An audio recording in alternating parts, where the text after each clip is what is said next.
क्या आप भी इस उलझन में हैं कि बिजनेस लोन लेने के लिए अपनी कोई प्रॉपर्टी मतलब कोई गारंटी देनी ही पड़ेगी या फिर बिना किसी सिक्योरिटी के भी लोन मिल सकता है?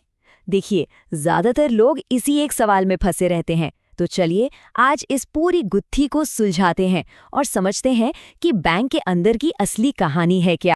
तो सबसे बड़ा सवाल यही आता है कि लोन के लिए हमेशा प्रॉपर्टी जैसी कोई सिक्योरिटी, जिसे हम कोलेट्रल कहते हैं, जरूरी है या फिर सीजीटीएमएसई जैसी कोई सरकारी गारंटी स्कीम भी है जो हमारी मदद कर सकती है? सच बताऊं, जवाब इस बात पर टिका है कि आपको लोन चाहिए कितना।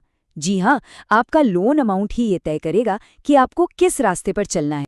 ठीक है, तो इस पहेली को सुलझाने के लिए सबसे पहले हमें एक शब्द को समझना होगा, CGTMSE। ये एक ऐसा शब्द है जो लोन की दुनिया में बार बार सुनाई देता है, लेकिन इसका सही मतलब बहुत कम लोग जानते हैं। चलिए इसको एकदम आसान भाषा में तोड़ते हैं। तो ये जो CGTMSE है, इसका पूरा नाम है credit guarantee fund trust for micro and small enterprises. अब सुनिए, इस भारी भरकम नाम से घबराना बिल्कुल नहीं है। आसान भाषा में ये बैंक के लिए एक सेफ्टी नेट जैसा है। मतलब अगर कोई बिजनेस किसी भी वजह से लोन नहीं चुका पाता तो ये ट्रस्ट बैंक को उसके नुकसान की भरपाई करता है। इससे होता ये है कि बैंक का पैसा डूबने का खतरा कम हो जाता है, क्योंकि उसे सरकार की तरफ से गारंटी मिल जाती है। और इसका पूरा सिस्टम ना एक बहुत ही सिंपल लेन देन पर काम करता है। बैंक को मिल जाती है गारंटी, जिससे उसका रिस्क कम हो जाता है, और इस गारंटी के बदले में लोन लेने वाले को एक छोटी सी फीस देनी पड़ती है, जिसे हम गारंटी फीस या प्रीमियम कहते हैं। बस इतना ही सिंपल है ये। चलिए अब असली मुद्दे पर आते हैं कि ये काम कैसे करता है। देखिए, आपकी लोन एप्लीकेशन की पूरी स्ट्रैटेजी इस बात पर निर्भर करती है कि आपको पैसे चाहिए कितने, क्योंकि छोटे लोन और बड़े लोन के लिए बैंक के सोचने का तरीका बिल्कुल ही अलग होता है। अगर आपका लोन 10 लाख रुपए तक का है तो नियम एकदम सीधे और साफ हैं। बैंक की पॉलिसी कहती है कि आपको कोलैटरल यानी कोई प्रॉपर्टी गिरवी रखने की जरूरत नहीं है। आपका लोन CGTMSE स्कीम के अंदर कवर हो जाएगा।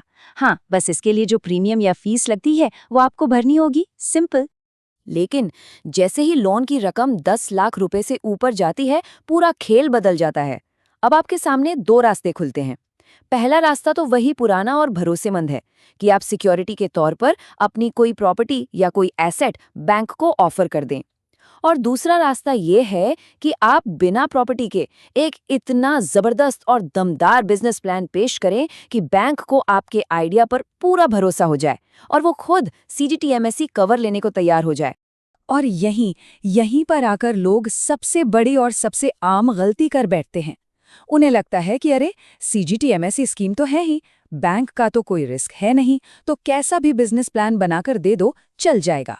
यकीन मानिए, यही सोच लोन रिजेक्ट होने की सबसे बड़ी वजह बनती है। चलिए अब एक काम करते हैं, थोड़ी देर के लिए इस तरफ से नहीं बल्कि टेबल के उस तरफ से सोचते हैं, एक बैंकर की तरह। आखिर जब एक बैंकर के पास कोई लोन की फाइल पहुंचती है तो उसके दिमाग में असल में चल क्या रहा होता है? तो सवाल यही है कि जब एक बैंकर आपकी फाइल देखता है तो उसकी नज़र किस चीज़ पर होती है? क्या वो सिर्फ ये देखता है कि हाँ, CGTMSE का कवर है, चलो लोन दे दो, या फिर वो कुछ और भी देखता है? और ये एक लाइन बैंकर की पूरी सोच को साफ कर देती है। बैंक का लॉजिक बहुत क्लियर है।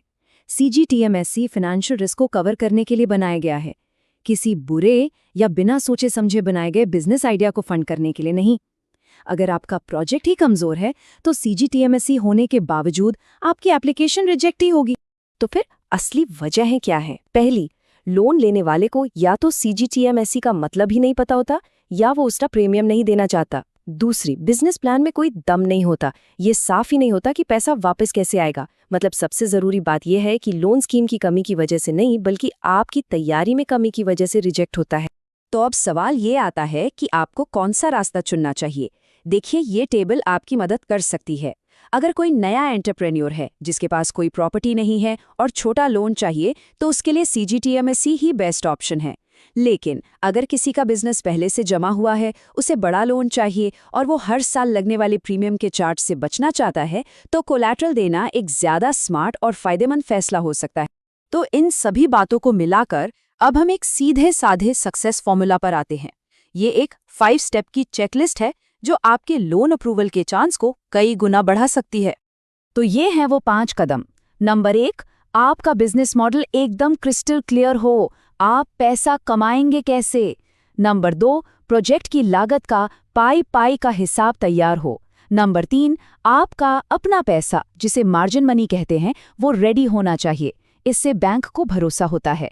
नंबर 4, एक लॉजिकल रीपेमेंट प्लान जो दिखाता हो कि पैसा वापस कैसे आएगा। और 5वां और सबसे ज़रूरी, अपने हालात को देखकर CGTMSE और कोलैटरल के बीच एक सोचा समझा फैसला लेना। और अंत में बस एक बात हमेशा याद रखिए, बिजनेस लोन लेने के लिए सबसे ज़रूरी चीज़ कोई प्रॉपर्टी या सिक्योरिटी नहीं है, बल्कि आपके बिजनेस आइडिया और आपके प्लान में क्लैरिटी, यानी कि स्पष्टता है। अगर आप अपने बिजनेस को लेकर क्लियर हैं, तो बैंक को आप पर भरोसा करने में आसानी होगी। उम्मीद है इस विश्लेषण से आपको बिजनेस लोन की प्रक्रिया को लेकर काफ़ी कुछ साफ हुआ होगा।